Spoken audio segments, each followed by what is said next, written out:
is okay, especially if you force out 2 support picks from Navi.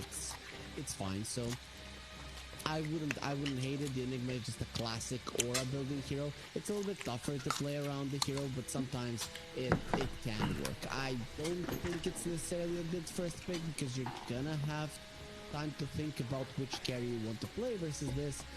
But they just probably wanted something that is a good laner with the Spirit Breaker, and Enigma definitely ticks the boxes. Yeah, but go for something like a Darkseer or a Darkseer. You know, you've got the Enigma coming out, and I was kind of back on the Enigma hype train this morning because I saw it in Southeast Asia. It looked really good. It went Octarine first item into the Blink Dagger. It was landing black holes. It was ruining team, the other team's time.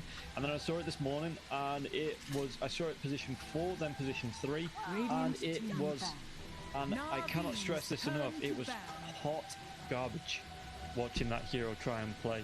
Aruba came out against it in the second phase, in the second series when it was that 3, and it lost the black hole 2 or 3 times. It was god awful. Like, I have a small list of heroes that I hate with a passion, and Enigma and Troll Warlord Tinker are the top 3 names on that list for very different reasons. I remember last year when I was casting with both you and T-Panda. So I had one of my co-casters that was an Enigma hater, and the other one of my co-casters that was in love with the hero. So I would have to go from one to the other and actually listen first to the praises about the almighty and great Enigma, and then go cast with you and listen to just how much this hero was garbage. If I didn't have my own stance on the hero, I'd actually be so freaking torn right now. And I need to know the stance now, because our casting relationship hinges on it now in this very last series before we do end the 2023 Dota 2 DPC. Yeah, well, there's 2 more series tomorrow, but yeah, you and me are gonna be done with casting of the DPC for the 2023 tour, which is kind of sad. Don't cry, Rob, don't cry. I know that you can see the tears coming from my eyes already, but overall, I don't think that Enigma is in a good spot now, but I do not hate the hero with a passion, just like my beloved co-caster. Don't kill me. Yeah. It's okay. Like I say, I just see this hero that likes to build. I know we're making the draft time all about this hero, but it wants to go for Greaves. It wants to go for maybe like a pipe to come out, which delays the Blink Dagger, delays the BKB. If it was just a straight up Blink Dagger BKB, I'd be all right with that hero. You get some early pickoffs with the Black Hole coming out early on, make some rotations, but just to bring it out so early on, when it can be countered, when you can get BKB piercings counters coming out, I just don't like the hero like this.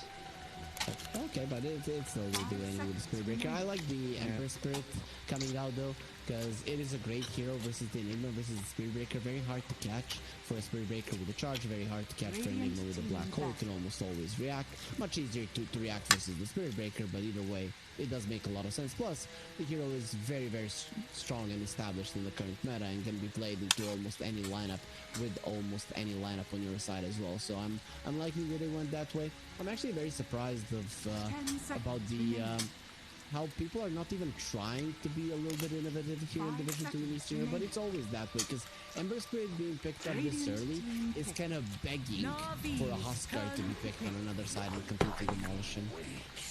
Yeah, I'm just seeing Navi ban out the anti-mage there, and I'm like, is that going to be the Medusa pickup coming through? I know it's not as good as it was before 7.33D, but that's kind of, for me, if you're banning out the anti-mage, you're either going straight, or you want that Morphling coming out, or you want the Medusa coming out, in my eyes. That's the two that they're going to be picking now that they see the Undying. They might want to go for the Morphling a little bit more. The Medusa would do better in the lane, let's say Clockwork, so it's one of those two for sure, right? Because both of them do lane really well with the clock.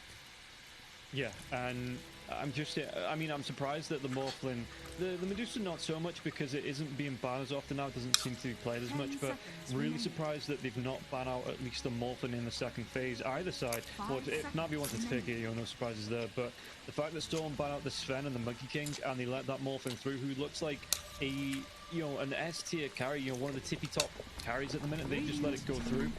Major surprise here for me. Medusa. So the other team gets the Morphling, right? I don't see a reason why not to. I mean, Rubik and the Clockwork can be a problem for you because usually they have that instant initiation that you are kind of have to be wary of. But other than that, you're pretty solid versus the Ember. You're not that bad versus the Medusa because you do massive amounts of damage. You're not a diffusal hero though. I think the only thing that they're thinking about right now is, do we maybe pick up a Pango? Because that would be a good Medusa counter in general. The thing is, Pango doesn't do well versus the Ember Spirit lane, so that might be dissuading you from that kind of approach. Yeah, Morphling was probably the better choice.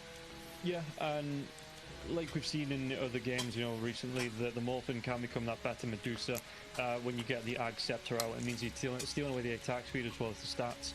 Was it base 20% stats you steal away from when you get the Ag Scepter up? 20% of the base stat and 70 attack speed from a reserve.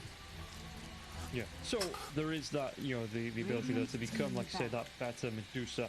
Whether they're going to be able to get it off, as Na'Vi, they do plan out the Pangolin. Like you say, maybe they do go for that Huskar pick here on Storm, just to be a little bit fancy against the, you know, just a little bit different against the Ember Spirit, and kind of let the dice lie where they land.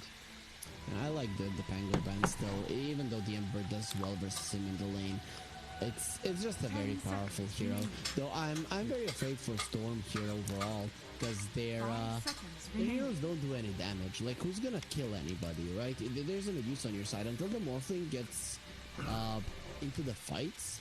Now they can just get away with whatever they want, and that just means that these supports are going to be playing around the Ember Spirits quite a lot. That's why I think it might be the best approach from Storm, to just have that static hero in the mid lane that doesn't die that easily, but crushes the Ember Spirit in the lane. So that once even the supports start rotating, even though your other supports your teammates don't have that much damage in Storm, you will have a big advantage over the enemy mid laner, so you can stand your ground and potentially win those early fights as well.